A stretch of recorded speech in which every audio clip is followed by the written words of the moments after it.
अगली खबर का रुख करते हैं। झारखंड में गठबंधन वाली सरकार के अंदर लोकसभा चुनाव को लेकर अलग तरह की खिचड़ी पकनी शुरू हो गई। गठबंधन में शामिल दो बड़े दल लोकसभा चुनाव को लेकर बड़ी योजना बनाने में जुटे हैं। हां, यह बात जरूर है कि दोनों एक दूसरे से बिना कुछ कहे, बिना कुछ सुने अपनी राह पर निकल पड़े हैं।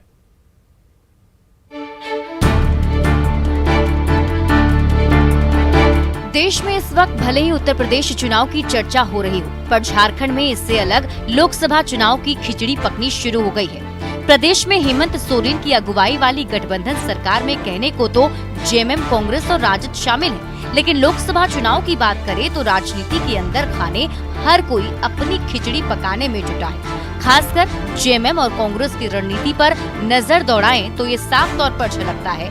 कांग्रेस लोकसभा चुनाव में अधिक से अधिक सीट पर चुनाव लड़ने का दावा कर रही है। कांग्रेस का ये दावा अब तक हुए गठबंधन के फॉर्मूले पर है कि हम समान विचारधारा को मानने वाले लोग हैं, तो झारखंड मुक्ति मोर्चा और कांग्रेस का एक स्वाभाविक गठबंधन इस राज्य में होता रहा है। चाहे वो विधानसभा का चुनाव देखें या आप लोकसभा 2014 का भी अगर आप देखें तो उसमें कांग्रेस और झारखंड मुक्ति मोर्चा का एक स्वाभाविक गठबंधन हुआ था, जिसमें हम बड़े भाई की भूमिका निभाई थे।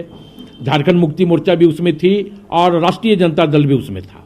तो कहीं ना कहीं हमें लगता है कि विधानसभा में झारखंड मुक्ति मोर्चा बड़े भाई की भूमिका में है, लेकिन हम लोकसभा में हमेशा बड़े भाई की भूमिका में हम रहे हैं।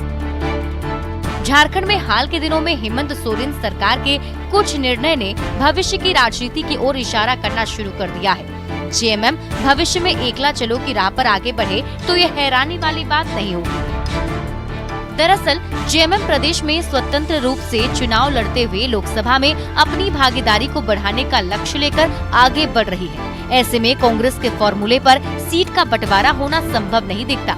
शायद यही वजह है कि जेएमएम ने प्रदेश की सभी 14 लोकसभा सीटों पर अपनी सांगठनिक तैयारी शुरू कर दी है। पॉलिटिक्स में कब क्या होता है कोई नहीं जानता। अंतिम समय में भी कई बार जो निर्णय है वो बदलता है। आपको याद होगा 2014 में अचानक से गठबंधन नहीं हुआ, तो फिर जबकि बात हुई थी गठबंधन की, फिर अंतिम समय में मुझे लगता है 1 महीना पहले ये निर्णय हुआ कि अलग अलग लड़ेंगे। तो इसलिए तैयारी देखिए हर पार्टी अपना करती है, हमारी पार्टी भी करके रख रही है। उसके बाद जैसा होगा वो तो हमारे आलाकमान निर्णय लेंगे। झारखंड में जेएमएम और कांग्रेस के गठबंधन को स्थायी नहीं कहा जा सकता। कई मौकों पर इस गठबंधन में दरार भी देखने को मिली है। इस बार अभी से ही जेएमएम और कांग्रेस की महत्वाकांक्षा हर किसी को सोचने पर मजबूर कर रही है कि आगे क्या होगा।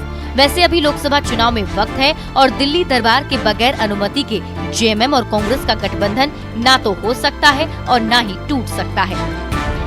अविनाश कुमार, न्यूज़ 18 रांची। झारखंड विधानसभा का बजट सत्र 25 फरवरी से शुरू होने जा रहा है। 3 मार्च को सरकार अपना बजट पेश करेगी, लेकिन इस बार फिर बजट सत्र में कोई नेता प्रतिपक्ष नहीं रहेगा।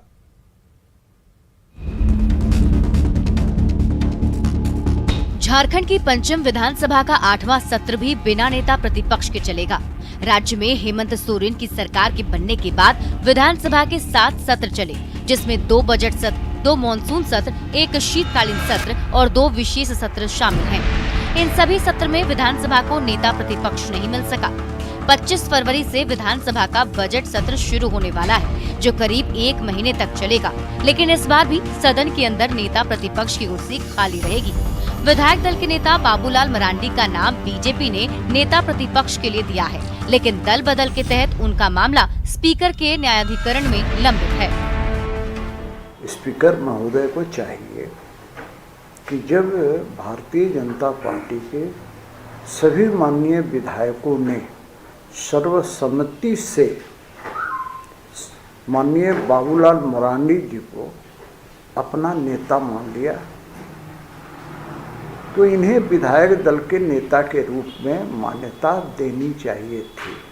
ये 2 साल से ऊपर गुजरने को है।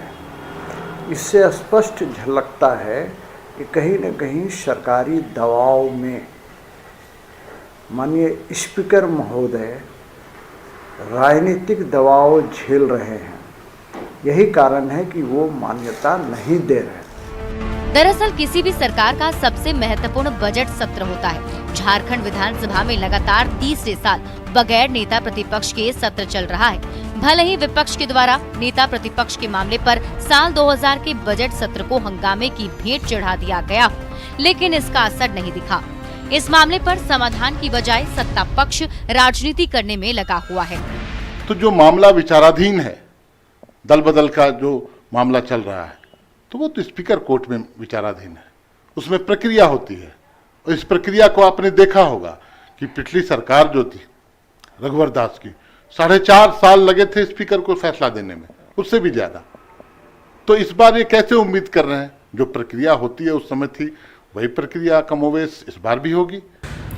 हमारे स्पीकर के पास ये केस चल रहा है, हाईकोर्ट में भी ये केस चल रहा है, तो स्वाभाविक तौर पे इस मामले को सरकार और स्पीकर और सदन सभी गंभीरता से लिए हुए हैं और हमें लगता है कि इस पे निर्णय बहुत जल्द हो जाएगा। 2019 में हुए झारखंड विधानसभा चुनाव में तत्कालीन झारखंड विकास मोर्चा ने 3 सीटें जीती थी। इसके बाद जेवीएम का बीजेपी में विलय हो गया था और उसके अध्यक्ष बाबूलाल मरांडी बीजेपी में वापस लौट गए थे। वहीं बाकी 2 विधायक बंधु तिर्की और प्रदीप महतो ने कांग्रेस का हाथ थाम लिया था। वर्तमान स्पीकर के न्यायाधिकरण में 3 विधायकों पर दल बदल का मामला चल रहा है। 2 साल हो गए, लेकिन अभी तक इस मामले का कोई नतीजा नहीं निकला है। निरंजन कुमार, न्यूज़ 18 रांची।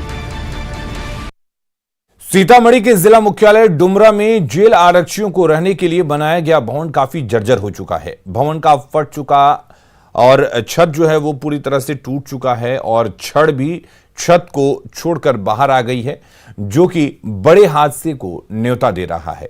इंजीनियर की टीम ने इन भवनों को जर्जर करार देते हुए ध्वस्त करने का निर्देश दिया था, लेकिन आज भी कई जेल कर्मी यहां रहने को मजबूर हैं। जायजा लिया संवाददाता राकेश कुमार ने।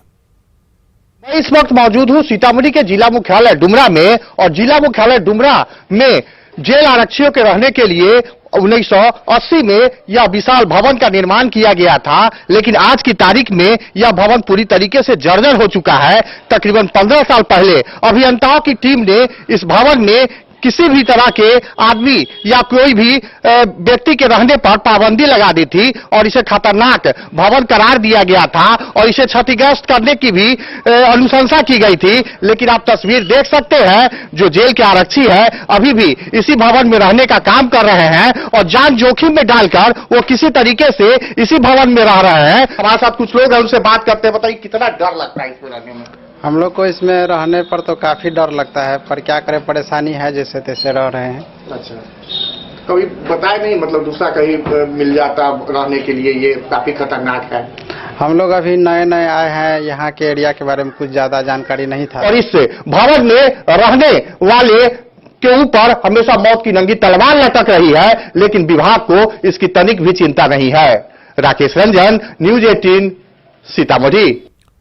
अगली खबर हाजीपुर से है, जहां केंद्रीय इस्पात मंत्री और जेडीयू नेता आरसीपी सिंह सोनपुर के बाबा हरिहरनाथ मंदिर पहुंचे, जहां पूरे भक्तिभाव से उन्होंने भगवान शंकर की पूजा अर्चना की, जिसके बाद वो मुजफ्फरपुर स्थित गरीबनाथ मंदिर के लिए रवाना हो गए। इस दौरान केंद्रीय मंत्री ने कहा कि कोरोना काल के बाद मंदिर का पट खुल गया है, तो कोरोना से मुक्ति और विश्व के कल्याण के लिए वो भोले शंकर की शरण में आए हैं। उन्होंने कहा कि बिहार विकसित तो हो और नीतीश कुमार ने जो संकल्प लिया है उसकी पूर्ति के साथ साथ देश की नई ऊंचाई पर ले जाने वाले प्रधानमंत्री की मनोकामना पूरी हो, इसकी कामना करते हैं। वहीं परिवारवाद और समाजवाद पर छिड़ी नई बहस पर उन्होंने कहा कि परिवारवाद और समाजवाद एक साथ नहीं चल सकता है।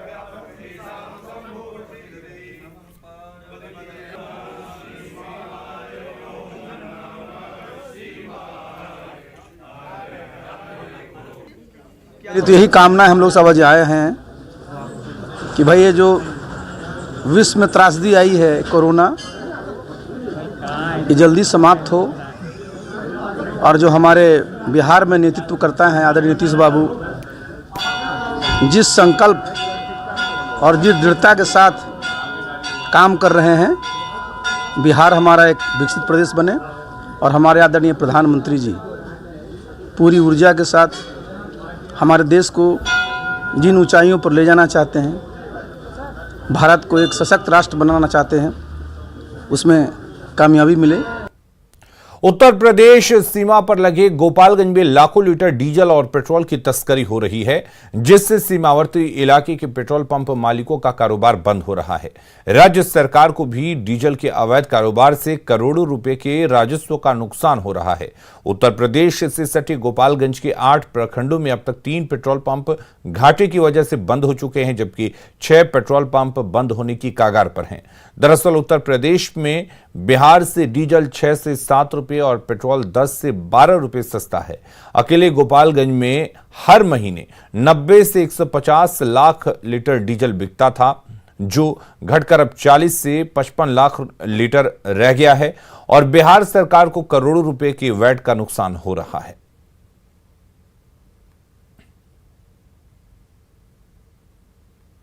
बिहार के रहने वाले हैं। बिहार पेट्रोल महंगा मिलता है, इसके वजह से यूपी से हम लोग लेकर जाते हैं। हम लोगों का दुकान है, लीटर पे 1 लीटर 2 लीटर बेचना होता है और बिहार में टंकी पे तेल महंगा है, इसके वजह से हम लोग यूपी से लेकर जाते हैं। कितना रेट का अंतर है बिहार में? और 6 रुपये का अंतर है सर। मान लीजिए इधर 87-17 का है, उधर 92 का है।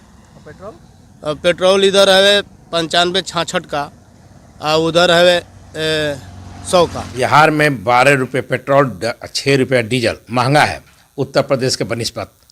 यहाँ के पेट्रोल पंप का व्यवसाय जो है धीरे धीरे चौपट होते जा रहा है। उत्तर प्रदेश में एक डीलर 50,000 से लेकर 1 lakh litre per day diesel petrol बेच रहे हैं, जो बिहार में 1,000 लीटर पर डे बेचते हैं हम लोग। खबरें लगातार जारी हैं, आप बने रहिए न्यूज़ 8। मजबूर हैं, लेकिन कटाव रोधी कार्य फिलहाल बंद है। ऐसे में नाराज किसानों ने प्रखंड कार्य